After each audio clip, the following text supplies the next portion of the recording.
There are friendships that exist because two people happen to be in the same place at the same time, and there are friendships that exist because something deeper recognized itself across a room and decided to hold on. Tom Selleck and Sam Elliott have known each other for nearly 60 years. They met before either of them had done anything the industry would call significant. They were just two young men trying to get a camera to look at them seriously. And somewhere in that shared uncertainty, something formed between them that neither fame nor time nor the particular cruelty of the entertainment business has managed to loosen. At 81, Tom Selleck has finally said, plainly and without performance, exactly what Sam Elliott means to him. The statement was simple. It did not need to be anything more than simple. But to understand why it landed the way it did, you have to go back to the beginning, back to 1969, back to a Western television set, back to two young men who had no idea what was coming. Thomas William Selleck was born on January 29, 1945, in Detroit, Michigan. His family relocated to Los Angeles while he was still young, and that city, with all its competing promises and demands, became the landscape against which he would spend years trying to define himself. He was naturally athletic, talented enough to earn a basketball scholarship to the University of Southern California, but performing was always pulling at him from another direction, quiet and insistent. Before any serious professional work materialized, he was doing modeling and appearing in television commercials, building a recognizable face before he had built a recognizable career. Hollywood looked at Tom Selleck and believed it understood exactly what it was looking at: a handsome man. Tom spent years quietly, patiently demonstrating that it was wrong. Samuel Pack Elliott was born on August 9, 1944, in Sacramento, California. His family eventually settled in Portland, Oregon, and there was something about the Pacific Northwest, its physical openness, its particular quality of stillness, that seems to have embedded itself in Sam at a young age and never fully departed. He grew into the kind of presence that is difficult to manufacture and impossible to teach. A voice so low and unhurried it seemed to arrive from somewhere geological, and a physical ease in front of a camera that made everything he did appear effortless, even when it wasn't. He cultivated a mustache that would eventually become one of the most recognized features in American cinema. But before any of that recognition materialized, he was simply a young man from Sacramento trying to locate himself in an industry that had not yet figured out where he belonged. The two men found each other in 1969 on the set of a Western television series called Lancer. Neither of them was famous. Neither of them had accumulated the kind of credits that made casting directors reach for the phone with any urgency. They shared an episode, a minor one, episode 14, titled Deathbait, with screen time that barely registered in the larger context of the show. What registered was something else entirely. Two young men, drawn to the same kind of storytelling, working through the same questions about craft and character, recognized something in each other on that set that neither of them had planned for. It was not a dramatic moment. It did not announce itself with any particular clarity. It was simply the quiet beginning of the longest friendship either of them would maintain in the business. Tom's experience on that Lancer set already revealed something important about the kind of man he was. The auditions required knowledge of horsemanship, not an unreasonable demand for a Western, but a problem for Tom, who had no riding experience. He could have done what a number of young actors in his position might have done and simply claimed otherwise. John Schneider would famously lie about his driving abilities to secure his role in The Dukes of Hazzard, and it worked. Tom took a different approach. He told the director, Bob Totten, the plain truth: he couldn't ride. But he also told him that he wasn't afraid of horses, that he was a natural athlete, and that he would learn whatever was needed if given the opportunity. It was a straightforward answer, and it said more about his character than any performance could have. He got the role. Sam, by contrast, already seemed like someone who had arrived fully assembled. He had the bearing and the instinctive stillness that Westerns require, something that some actors spend entire careers chasing and never quite capture. Tom would acknowledge later, freely and without any trace of resentment, that Sam had appeared to know exactly who he was and where he was going while Tom was still orienting himself. Sam was the more formed actor between the two of us, Tom has said over the years. It was an honest assessment, offered with the ease of a man who had never needed to compete with a friend to feel secure in himself. The 1970s were not generous to Tom Selleck, and the particulars of that difficulty are worth examining because they shaped him in ways that his eventual success sometimes obscures. Like many young men of his generation, Tom was drafted during the Vietnam War. He chose to serve in the California National Guard in 1967, assigned to the 160th Infantry Regiment, eventually rising to the rank of sergeant before receiving an honorable discharge in 1973. He gave 6 months of active duty to his country. When he returned to Los Angeles, he discovered that Fox had quietly let his contract lapse while he was away. His career had been reset to zero before it had properly begun. He kept going. He auditioned. He appeared in commercials, dozens of them across the early part of the decade, doing the necessary work of a young actor whose face was recognizable, but whose future remained uncertain. Then a small but consequential piece of luck arrived in the form of a 1970 film called Myra Breckinridge, which brought him into the orbit of Mae West.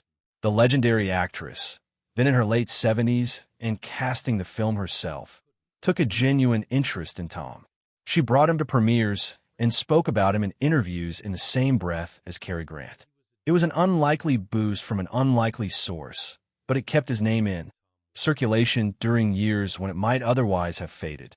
Tom has credited her generosity with keeping his career viable at a critical moment.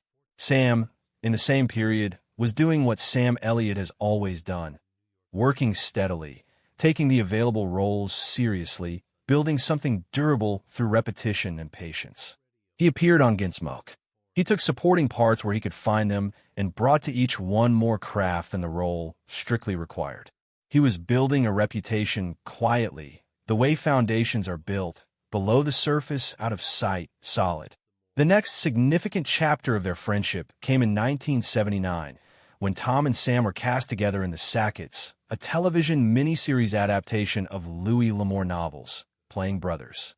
It was the first time their friendship had been asked to translate into something on screen, the first time they were required to build a relationship between characters rather than simply occupy the same professional space. What audiences saw was not two skilled actors performing fraternal warmth. It was two men who already had the real thing, and the camera could not tell the difference, or rather, it could tell exactly the right difference. The response was immediate. Critics noticed it. Audiences felt it. And 3 years later, in 1982, the same creative team brought them back for The Shadow Riders, another L'Amour adaptation, this time with their characters as brothers returning from opposite sides of the Civil War to rescue kidnapped family members. Sam had fought for the Confederacy, Tom for the Union. In the opening scene, Tom's character saves Sam's from a hanging, and without ceremony or extended sentiment, they get on their horses and ride. People who love the Western genre still reference those two films when they talk about what authentic screen chemistry looks like. Not the manufactured kind, but the kind that comes from two people who have already done the work of knowing each other long before the director called action. In the early 1980s, Tom Selleck's career made one of the most dramatic turns in television history, and it almost happened in an entirely different direction first. He had been cast as Indiana Jones. He had the job. Then CBS held him to his existing contract for a show called Magnum P.I., and Tom had to turn down a role that went to Harrison Ford and became the defining action franchise of the decade. The particular cruelty of that timing has been well documented. While the Magnum production was delayed by a writer's strike, Raiders of the Lost Ark was filming nearby in Hawaii. The logistics of doing both would have been possible. The contracts were not. Tom has said over the years that he made peace with it. Whether the peace is complete is perhaps a matter between him and the quiet hours he keeps. What is undeniable is that Magnum P.I. became something remarkable on its own terms. The show ran from 1980 to 1988, earned him a Golden Globe and an Emmy, and established him as one of the most beloved presences on American television. He played Thomas Magnum, charming, funny, capable, and just self-aware enough to be interesting, with an ease that made it look uncomplicated while actually being the result of enormous skill. He also passed on Baywatch, which had been offered to him as his follow-up project, and chose instead to make films, among them Quigley Down Under, a Western he has returned to repeatedly in conversation as the kind of work that still defines what he wants to do. Sam, in the same years, was building something with a different shape but equal weight. Roadhouse in 1989, Tombstone in 1993, where he played Virgil Earp alongside Kurt Russell in what became one of the most beloved Westerns of the decade. The Big Lebowski in 1998, where his brief appearance as a drawling narrator somehow anchored the entire strange film around something recognizably human. Each role added another layer to the mythology Sam was constructing, not through grand gestures or strategic pivots, but through an accumulation of quiet, inhabited authority that audiences came to trust completely. Through all of it, the two men stayed connected. The world of working Western actors is not as large as the broader industry, and Tom and Sam kept gravitating toward the same conversations, the same sensibility, the same appreciation for what the genre demands at its best. Both men understood, early and instinctively, that the Western is not fundamentally about landscape or gunfighters or the iconography of the frontier. It is about moral consequence. It is about what happens to a person's character when circumstances make integrity expensive. The hero of a Western is not simply the fastest or the most capable. He is the one who does the right thing precisely when doing the wrong thing would cost him the least. Tom's Quigley Down Under may be the clearest expression of this. He plays a man who travels across the world for professional work, discovers that the man who hired him intends to use his skills to massacre indigenous people, and refuses.